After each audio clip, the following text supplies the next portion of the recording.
Bonjour à toutes et à tous, merci de nous rejoindre sur Mosaïque Cristal. On commence ce journal par les titres de ce mercredi 18 mai. Double inauguration à Hautevillers. La commune vient d'achever 2 de ses projets, la rénovation du parc d'éclairage public et le beffroi de l'église Saint-Pierre. Une opération solidaire. Les élèves des filières MLT et GACO de l'IUT de Moselle-Est ont envoyé un conteneur rempli de 2 tonnes de marchandises au Cambodge. À l'occasion de la journée mondiale de la biodiversité qui se tiendra le 22 mai, 500 élèves en Moselle participent à des ateliers de sensibilisation. Nous avons suivi une classe au parc du Stadtweiler et au Jardin pour la Paix à Bitche. Puis on s'envolera sur les hauteurs de Sarreguemines avec l'aéroclub Espoir, un club historique de la ville qui ne cesse de grandir. Sport toujours, on a suivi 2 équipes féminines du FC Beau Soleil en plein entraînement pour la finale de la Coupe de Moselle. Enfin, on reviendra sur le spectacle équestre qui s'est tenu hier soir au centre Sarreguemines Jump, une représentation réalisée par les élèves du lycée Henri Nominé. Et comme chaque mercredi, on donnera la place à la culture dans l'émission avec la chronique de Morane. Salut Morane, alors il sera question d'art de la rue. Absolument, on va parler d'un festival qui arrive très prochainement, notamment au Pays de Bitche. Mais on verra ça tout à l'heure. Et en seconde partie d'émission, on s'intéressera au photovoltaïque. Est-ce vraiment un bon plan et surtout combien ça coûte? On a suivi un chantier d'installation à Étain. Mais on commence non loin de là à Bettevillers. La commune poursuit ses projets de transformation et d'amélioration du cadre de vie de ses habitants. Hier, dans son annexe de Heulin, une maison a été détruite. Le début d'un projet de réaménagement d'un carrefour. Regardez.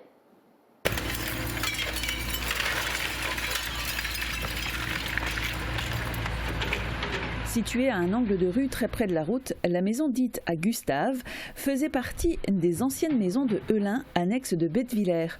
Il aura fallu à peine quelques heures aux machines pour en venir à bout. La commune souhaite réaménager et sécuriser ce carrefour entre la rue de la Chapelle et la rue de l'École. On se trouve ici juste en face de l'arrêt de bus. Les gravats seront évacués et transportés sur les chemins d'exploitation de la commune pour une meilleure circulation sur ces derniers. La commune demande aux automobilistes une grande prudence aux abords de ce chantier jusqu'à ce que l'espace soit libéré. Et on poursuit dans les chantiers d'aménagement. La commune de Hautevillers vient elle aussi d'inaugurer de nouveaux projets. Morane Grandcola a assisté à une double inauguration. Regardez. Bon, c'est bon. Voilà. Voilà. C'est un tout nouveau parc d'éclairage public qui vient d'être inauguré à Hautevillers. 92 lampadaires ont été renouvelés sur l'ensemble de la commune pour un coût total de 56 500 €, subventionnés à 50% par l'État. Une nécessité pour le village qui fera maintenant davantage d'économies d'énergie. Mais ce n'est pas fini. En plus du renouvellement du parc d'éclairage public, la commune a également rénové le beffroi de l'église Saint-Pierre, et ce pour un coût total de 26 000 €, subventionné une fois encore par l'État à hauteur de 60%. La totalité des travaux aura donc coûté plus de 80 000 €. Autre projet en cours, la rénovation de la mairie, encore en chantier, qui sera inaugurée un peu plus tard.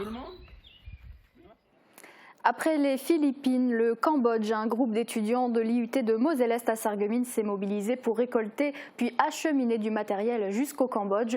Organisation de collecte, recherche d'argent pour le financement, contact avec un transporteur. Ils ont tout géré de A à Z dans le cadre de leur cursus. Un reportage de Marie-Morgane Pires. Une longue implication de 8 étudiants sur le point d'aboutir. Leur objectif, acheminer des marchandises jusqu'au Cambodge. Ils ont commencé par organiser des collectes, 80 vélos, 10 000 paires de lunettes et du matériel médical, à savoir des déambulateurs ou encore des fauteuils roulants, ont été rassemblés. Les dons seront remis sur place à l'association DRC, Développement Rural Cambodge, qui s'occupera de les distribuer aux habitants dans le besoin. C'est une association qui est née en 2010 pour venir en aide aux populations rurales du Cambodge, c'est-à-dire en matière d'éducation, d'aménagement rural, de développement agricole, d'expérimentation agricole. Ces étudiants en logistique ont été aidés par leurs camarades en gestion administrative et commerciale des organisations pour assurer la communication de leurs projets. Le budget prévisionnel de l'opération s'élevait à 20 000 €. Alors, en plus des collectes, il a fallu trouver des financements. Pour cela, ils ont organisé plusieurs événements comme des concerts et des conférences. Les étudiants ont aussi pu compter sur le soutien de la Fondation nationale IUT à hauteur de 7 200 €. Les contacts à l'étranger font partie des objectifs annoncés de la Fondation. Là, on tombe parfaitement dedans. Dans les 15 projets qu'on a actuellement en cours, c'est le seul qui soit vraiment tourné vers les relations avec l'étranger. Dernière étape, l'acheminement. Les étudiants sont entrés en contact avec un transporteur. Le conteneur sera acheminé directement au port géographiquement le plus proche de chez nous, donc qui est Anvers. Et à partir de là, il sera mis donc sur un porte-conteneur et il sera envoyé donc à destination du Cambodge en faisant différents transbordements dans les différents ports, notamment Singapour. Et voilà, on part sur un délai de mer à peu près d'une quarantaine de jours. Un projet qui a donc mobilisé les étudiants pendant plusieurs mois et qui entre parfaitement dans le cadre de leur cursus en BUT MLT, Management de la logistique et des transports. On a des compétences théoriques qu'on apprend à l'école et on a clairement pu les exercer sur un projet de grande ampleur. Et pour nous, c'est une aubaine, quoi. On est bien dans la mission de l'enseignement supérieur, qui est celle de créer l'ouverture d'esprit, développer l'esprit critique, voir un peu ce qui se passe ailleurs. Donc ça, c'est important dans leur construction, à titre personnel, mais aussi dans le but d'une insertion professionnelle. Et personnellement, on est vraiment tous dans le projet contents d'aider des gens qui sont dans le besoin. Et du coup, ça nous tenait à cœur de faire ce projet. Le conteneur a pris le départ. Il devrait arriver au Cambodge début juillet. Et le 22 mai, ce sera la journée mondiale de la biodiversité. À cette occasion, l'Éducation nationale et le département de la Moselle proposent des ateliers sur cette thématique aux élèves. Exemple de ce qui leur était proposé à Beach dans ce reportage de Marie-Morgane Pires. Il va falloir que vous retrouviez cette fonction. À quelle partie du corps du castor cela correspond ? Premier atelier de la matinée pour cette classe, à la découverte du castor. Pendant ce temps, leurs camarades sont en pleine course d'orientation. Ils doivent retrouver les bons arbres sur les photos. Un exercice qui les amène à être plus vigilants sur la nature qui les entoure. Le parc du Stadtveilleur est décidément bien animé. 6 classes vont passer par plusieurs ateliers. Ici, les élèves écoutent un membre du parc naturel régional des Vosges du Nord pour des explications sur l'eau et les rivières. Elle évacue ces eaux usées de production, de fabrication, directement dans la rivière. On a vu qu'il y avait une usine qui polluait beaucoup, alors du coup, il fallait mettre un récupérateur d'eau. Et après, on a vu que les buissons, ils étaient aussi,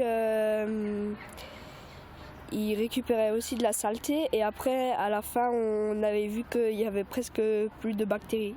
Après avoir fait le tour du parc de Beach, direction le Jardin pour la Paix, quelques mètres plus loin. D'autres animations attendent les enfants, avec notamment des membres de l'association Les Pivers. Très mélodieux, le chanteur, qui chante jour et nuit en ce moment, le petit rossignol. On a participé à l'atelier avec les oiseaux, ils nous ont expliqué où ils nichent, quelles niches ils utilisent et des sortes des oiseaux. Ici on a fait un cercle de musique, il nous a chanté des chansons et des histoires. Au total, 500 élèves participent à la quinzaine de la biodiversité, un projet départemental encadré par les conseillers pédagogiques. Vu les problématiques auxquelles on a à faire face, il nous semble intéressant que les jeunes générations soient conscients et puis qu'on puisse progressivement un petit peu les sensibiliser à ces difficultés de manière à ce qu'ils puissent être demain ce sont les citoyens de demain qui puissent être un peu éco-responsables. Voilà. Et ça se fait à partir du très jeune âge. Des actions ont aussi été organisées à Sarralbe. Les derniers ateliers seront mis en place le 20 mai au Moulin d'Eschviller pour d'autres élèves. Mieux connaître la biodiversité amène à mieux la protéger et cela commence par ne pas la polluer. Jeudi dernier, les élèves de 5e du collège Jean Jaurès de Sarreguemines ont ramassé les déchets abandonnés aux abords de l'établissement. Christelle Reviaco, Loane Landrin et Esmaël Almazalmeh ont suivi une classe pendant la collecte. Le quartier Beau Soleil s'est refait une beauté. C'est grâce aux élèves de 5e du collège Jean Jaurès qui ont participé à l'action éco-citoyenne Collège Propre. Ils ont eu pour mission de récolter autour de leur établissement les déchets. Les 5 classes ont été réparties en 8 groupes pour optimiser le ramassage. Ce projet, en partenariat avec la Casque, a pour but de sensibiliser les élèves pour qu'ils se rendent compte des dangers des détritus qui polluent la ville. Après la récolte, une petite conférence sur le tri et la prévention des déchets a eu lieu. Le tout accompagné d'un goûter zéro déchet préparé par les élèves de la classe SECPA. Il y a des associations qui font partie de l'histoire de la ville de Sarreguemines. Le club Espoir Aéronautique en fait partie. Créé en 1932, le club n'a cessé de s'agrandir au fil des décennies. Un siècle après sa création, les projets continuent de voir le jour. On fait le point dans ce reportage et préparez-vous à décoller de votre canapé. Le beau temps est à nouveau présent et les avions en profitent pour pointer le bout de leur nez dans le ciel. Les pilotes de l'aéroclub de Sarreguemines sont de retour depuis la mi-mars sur les pistes. La structure propose 3 types de vols, ULM, planeur et avion. Il y a environ 70 licenciés au compteur et l'aéroclub a engagé 2 nouveaux instructeurs ULM et avion pour former les futurs pilotes en herbe. On a une grosse partie d'instruction théorique au sol, donc on essaie de comprendre la réglementation, essayer de comprendre la mécanique du vol, comment on vole un avion. Et ensuite on va faire tout ce qui est l'intérêt on va dire pur de la chose, c'est l'instruction au pilotage. 2 projets sont dans les bacs, acheter un nouvel ULM d'ici la fin de l'année et le club va également acquérir un nouvel avion. Le deuxième projet concerne la piste en dur qui est pour le moment sur herbe. L'objectif est clair, c'est le développement économique du secteur. Et je comprends très bien les entreprises qui demandent un moyen de se déplacer, une piste en dur pour venir voir les dépendances locales qu'ils ont.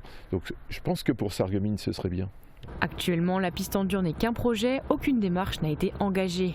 Comme chaque année, l'aéroclub participe au championnat de France des clubs de vol en planeur qu'il a remporté à 5 reprises consécutives. Mais ils nous attendent, ça fait quand même 5 ans qu'on gagne le championnat de France des clubs et tout le monde veut notre peau, quoi. Pour les curieux qui souhaitent découvrir l'aéroclub de Sarreguemines, des portes ouvertes seront organisées au courant du mois de septembre prochain.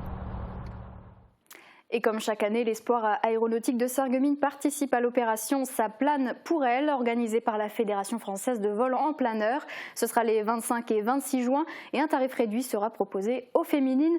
Pour y participer, pensez à réserver votre place à l'adresse mail qui s'affiche.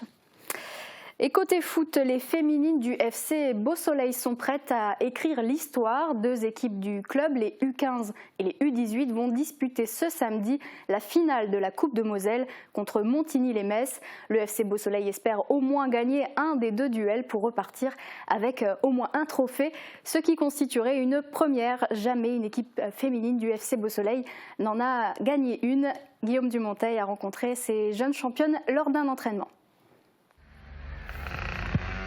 Pour un coup d'essai, on peut carrément parler de coup de maître.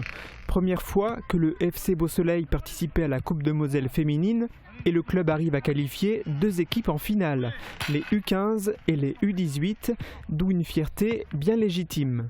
Ça récompense un peu le travail depuis toutes ces années. Ça fait presque 10 ans qu'on a créé cette section féminine. Et c'est en plus 2 finales, c'est pas rien. Arriver en finale dans les deux catégories, U15 et U18. Donc voilà, on travaille pour essayer de les remporter. Et comme vous voyez, donc elles sont assidues aux entraînements, elles sont nombreuses. Et voilà, elles attendent que ça. Pour se qualifier en finale, les 2 équipes ont remporté 4 matchs chacune. En finale, elles seront opposées au même club, Montigny-lès-Metz. Des rencontres que les féminines de Beau Soleil préparent avec beaucoup d'envie. J'ai confiance en mon équipe, on est vraiment les meilleurs, on s'entend bien sur le terrain, donc je pense qu'on a toutes nos chances pour gagner. C'est notre cohésion de groupe et notre solidarité qui nous permettra d'aller jusqu'à la fin de ce match et de le gagner, on espère. Les finales de Coupe de Moselle auront lieu ce samedi à Wemrange. Le FC Beau Soleil espère au moins remporter un trophée. Un spectacle original s'est déroulé hier soir au centre équestre Sarreguemines Jump. Les chevaux ont été montés par des élèves du lycée Henri Nominé. L'aboutissement de leur atelier physiologie et bien-être du cheval et de son cavalier qu'ils suivent depuis le mois d'octobre. Un reportage de Marie-Morgane Pires. La consécration de plusieurs mois de travail. Après plusieurs séances de l'atelier équitation, les élèves du lycée Henri Nominé ont proposé une restitution de leurs apprentissages dans un spectacle. Depuis 6 ans, un partenariat est mis en place entre le centre équestre Sarreguemines Jump et le lycée. L'établissement scolaire peut ainsi proposer cet atelier physiologie et bien-être du cheval et de son cavalier. Ces élèves de la seconde à la terminale se sont rendus chaque semaine au centre équestre. Ils ont aussi suivi des cours théoriques avec leurs enseignants. Ça nous permet de nous retrouver dans un contexte tout à fait différent d'une salle de classe. Ça leur permet d'apprendre plein de choses. Je ne parle pas seulement au niveau équitation, mais là, pour le spectacle, il faut qu'elles s'entraident, il faut que chacun sache ce qu'il a à faire. Enfin, voilà, c'est un tout. Le côté sportif, le côté scientifique avec ma collègue. Une vingtaine d'élèves participent chaque année à cette option qui n'est pas notée. Certains ont déjà pratiqué l'équitation, d'autres sont novices, comme Romane qui y a trouvé une véritable passion. J'ai appris à monter, déjà à communiquer avec mon cheval, c'était le plus important parce que à force de changer de cheval, on devait s'habituer. Et j'ai aussi appris du coup toutes sortes de manières à gérer le cheval, que ce soit en trot, en pas ou encore sur des obstacles à manier les rênes. C'était l'occasion d'essayer, de voir si ça me plaît, de voir si je pourrais peut-être en faire ici ou ailleurs, mais en tout cas dans un club. Lors des ateliers au centre équestre, ils sont encadrés par des moniteurs du club pour apprendre les bases de la discipline. On a très vite dans l'année cherché à déterminer ce qu'on allait faire pour ne pas perdre de temps et du coup dès le début on a ciblé les exercices à travailler. Le jour J ils sont toujours beaucoup plus motivés et tout le monde se donne à fond pour que ça marche et du coup en général on a de belles surprises. Voilà. Pour la mise en scène du spectacle intitulé Un monde nouveau, ils ont également travaillé avec la compagnie de l'atelier. Le point final d'une année de travail présenté devant leurs proches. Une seconde représentation aura lieu vendredi 20 mai à 19h. Et on passe aux sorties du week-end et à la culture, c'est l'heure de la chronique culturelle.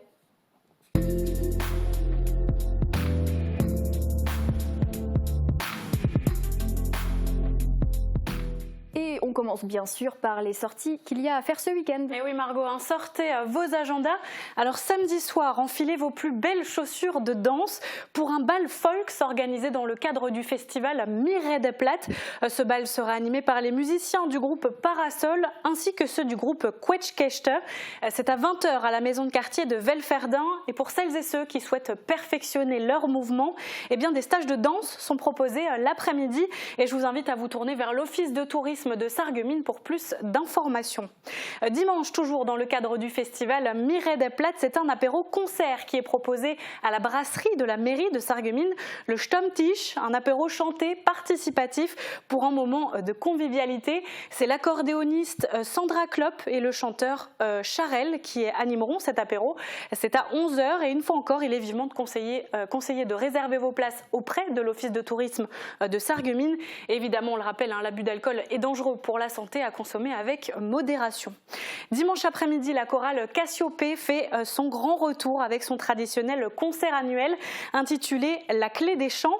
Cette année, le concert aura pour thème Tous unis pour la paix. C'est à 14h30 à la salle socioculturelle de Zétain et à noter qu'une tombola sera organisée pour récolter des fonds au profit de la chorale. Et juste après, direction le sanctuaire du Bloberg pour un concert du chœur d'hommes des Joyeux Compagnons de Putelange-au-Lac. Alors le chœur compte 35 choristes venus des 4 coins de la Moselle-Est. C'est à 16h, l'entrée est libre mais vous pourrez faire des dons au profit de l'association Notre-Dame du Perpétuel Secours.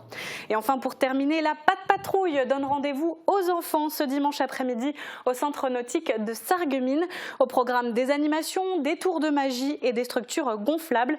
De 4 à 12 ans, les enfants auront de quoi faire. Un spectacle de la Patte Patrouille est aussi au programme à 16h. C'est cool pour les parents aussi, histoire d'avoir bien la musique du générique en tête. Et le spectacle est gratuit pour les titulaires d'un billet d'entrée pour 3 heures. Notez également que cette journée marque la réouverture des bassins extérieurs de la piscine. Voilà Margot. Merci Morane, on a encore une belle sélection, il y en a pour tout le monde. Mais tu n'as pas encore fini, tout de suite on va s'intéresser aux arts de la rue. Absolument, alors pourquoi les arts de la rue ? Eh bien parce que le festival Demandez-nous la Lune Alien débarque prochainement à la Alverrière de Meisenthal. C'est le week-end du samedi 28 et le dimanche 29 mai. Il est de retour, ce festival, pour une 14e édition. Souvenez-vous, à la 13e édition, c'était en 2019. Ça commençait à faire long avec la crise sanitaire, mais ça y est, la culture reprend enfin ses droits à 100% sur le site de la Alverrière, sans passe sanitaire et sans restriction cette fois. Alors pour ceux qui ne connaîtraient pas ce festival, est-ce que tu peux nous dire de quoi il s'agit? Bien sûr, alors le festival Demandez-nous la Lune, c'est le rendez-vous pour les amateurs d'art de rue et de tout ce que ça englobe. On va y retrouver du cirque, du théâtre de marionnettes, de la musique, des œuvres d'art contemporaines aussi et de la danse aérienne. Sur 2 jours, le public est au plus près des artistes.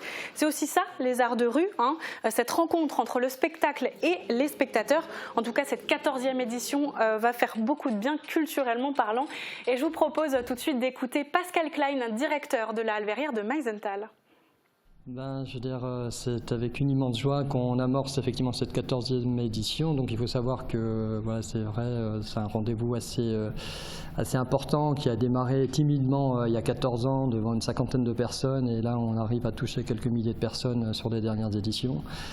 Voilà, la crise sanitaire est passée par là, bien évidemment. Je veux dire, en 2020, malheureusement, le festival n'a pas pu avoir lieu. Puis là, maintenant, effectivement, cette année, retour au festival normal avec 24 spectacles programmés, donc 24 représentations, une dizaine de compagnies.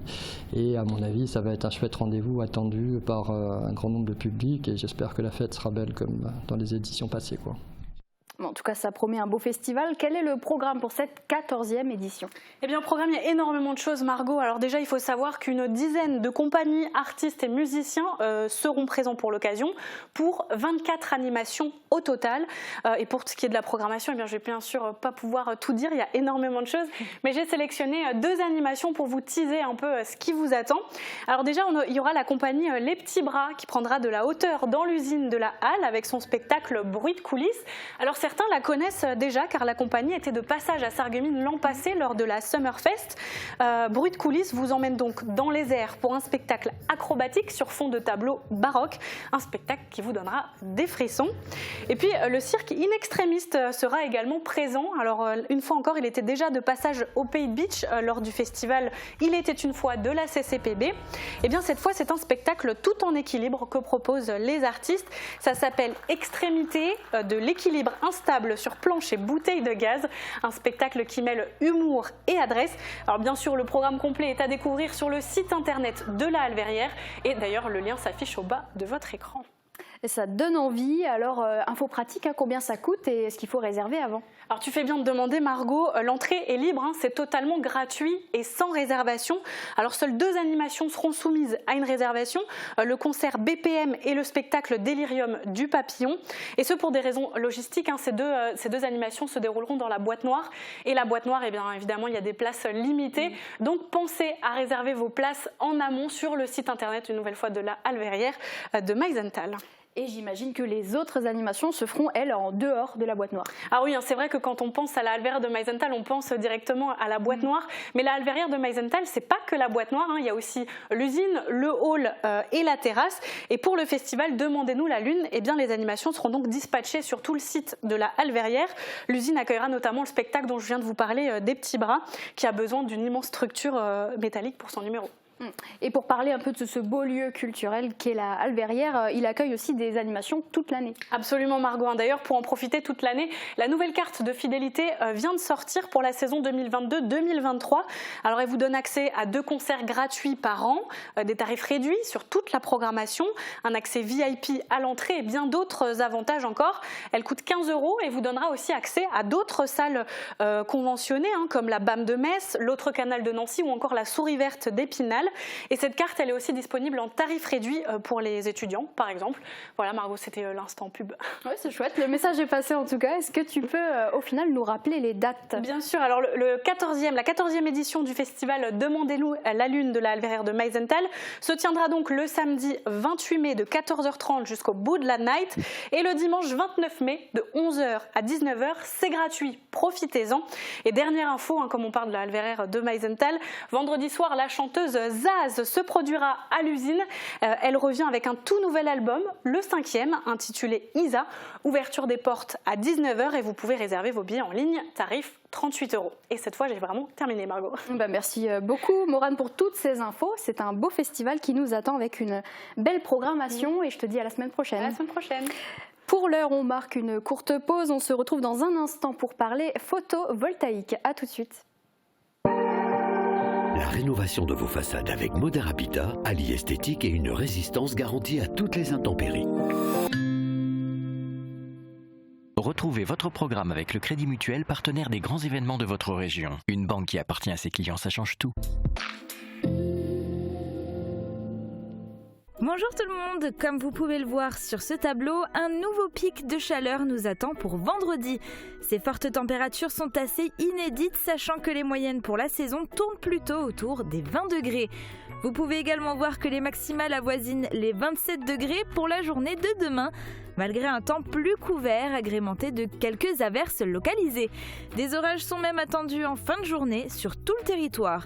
Demain, nous fêtons les Yves et il fera jour de 5h47 à 21h16. Passez tous encore une belle journée et à demain. C'était votre programme avec le Crédit Mutuel, partenaire des grands événements de votre région. Une banque qui appartient à ses clients, ça change tout. Envie de vacances au cœur de la nature? Bientôt au camping d'Aspelshit. Venez séjourner dans les nouveaux cottages modernes et élégants imaginés par Our Corporate. Ressourcez-vous dans un cadre vivifiant, juste en face de l'étang. Chaque chalet possède une terrasse panoramique, un bain finlandais et un espace sauna et barbecue. Réservez votre séjour dès maintenant en appelant le 03 87 96 53 91.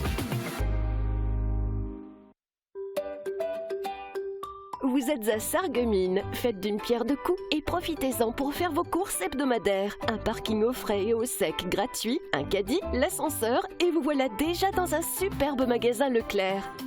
En dehors des grands classiques, l'offre en produits frais, viande, poissonnerie, fruits, légumes et pâtisseries est carrément exceptionnelle. Leclerc au Carré Louvain de Sarreguemines, l'essayer, c'est l'adopter. Et si les créateurs italiens influençaient l'aménagement de votre maison? Cuisine, salle de bain, carrelage, Cesa au centre de la Rotonde à Sarreguemines vous propose un vaste choix et un excellent rapport qualité-prix. Le roi des vins, Astira-Vendel. 3500 références de vins, des alcools, une épicerie fine et des idées cadeaux. Nouveau, la cloche et sa large gamme de fromages et de charcuterie. Le roi des vins, le temple des gourmands et des gourmets. Un apprenti? Oui, mais quel profil? Tout type de profil, ça va du profil qui correspond à la brasserie au profil qui va correspondre à la restauration gastronomique. Les profils sont multiples, de la même manière que l'apprentissage finalement est multiple. C'est vraiment de l'apprentissage à la carte. L'apprentissage, la voie de l'excellence avec l'UFA Michel Roth. Je peux enfin profiter de la piscine. Suite à une intervention chirurgicale, nous pouvons vous fabriquer des embouts sur mesure étanches pour éviter l'insertion d'eau dans le conduit auditif. Et quand je bricole, comment me protéger? Il existe aussi toutes sortes de protections sur mesure adaptées à chacune de vos activités. Nous choisissons ensemble le filtre atténuateur qui vous convient. Et pour la moto? Et la musique alors? Quelle que soit votre activité, il est important de protéger son audition.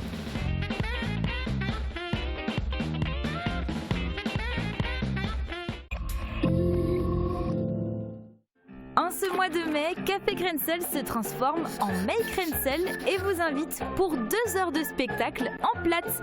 Pour ce numéro très spécial rythmé par de l'humour et de la musique, Suzanne et Sébastien seront sur la scène du Casino de Sarreguemines en compagnie de leurs invités Martine et Bertrand, mais également Joachim Veillant, Elvis Tangel et Ornicar.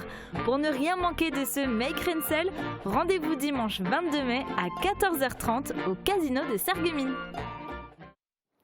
À l'heure où nous sommes confrontés à des choix écologiques et aux économies d'énergie, les panneaux solaires ont le vent en poupe, mais est-ce vraiment intéressant? Combien ça coûte? Francis Hoffman et Uranie Tozic ont rencontré une équipe d'installateurs à Étain. Reportage. Il est 8h30. Comme convenu, l'équipe d'installateurs de la société Placement Solaire est à pied d'œuvre. Sur le côté. Le client, alimenté en triphasé, a signé un bon de commande pour 23 panneaux, dont 4 seront posés à l'arrière et 19 sur l'avant du toit.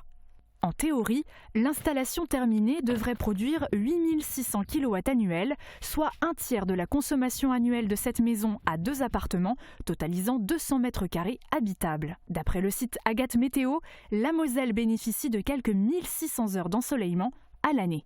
On a à peu près le taux d'ensoleillement de Marseille il y a 10 ans, on a gagné 200 heures en 10 ans. De plus, chez nous, il fait assez frais, ce qui fait que les panneaux produisent mieux. Du coup, il est plutôt rentable de mettre du photovoltaïque, surtout avec le tarif actuel d'électricité et les augmentations qui arrivent. Chaque panneau a une capacité de production de 400 watts. Dans le cas d'une maison installée en monophasé, le maximum de production autorisé est de 6 kW, ce qui correspond à 15 panneaux. En triphasé, on peut aller à 9 kW. C'est le cas de l'équipement d'aujourd'hui. Mais quelle est la durée de vie des panneaux?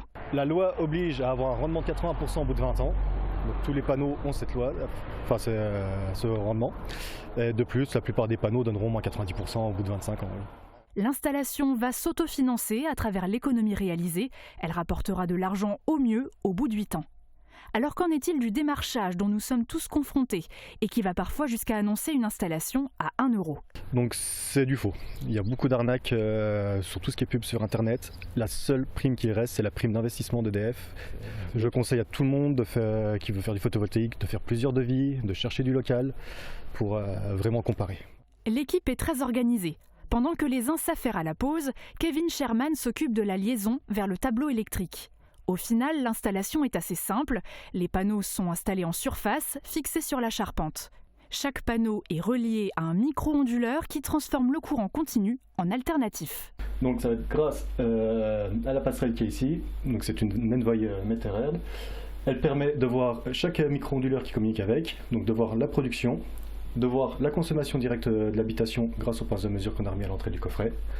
Et elle fait aussi la différence, donc de permettre de voir son autoconsommation et ce qui est revendu en surplus. À 13 h, l'installation est déjà opérationnelle et le soleil fait déjà son œuvre. Une application très simple permet de suivre sur son smartphone l'autoconsommation et la revente à EDF. Au bout de 30 jours d'exploitation, le client a consommé 2 MW et en produit 1,1. Une opération qui conjugue admirablement écologie et économie. Et on le rappelle, gare aux arnaques qui ont tendance à se multiplier, surtout dans ce contexte de hausse du prix des énergies. Et c'est la fin de cette émission. Merci à vous de nous avoir suivis. Rendez-vous demain à midi pour une nouvelle édition présentée par Uranie. Excellente fin de journée à toutes et à tous.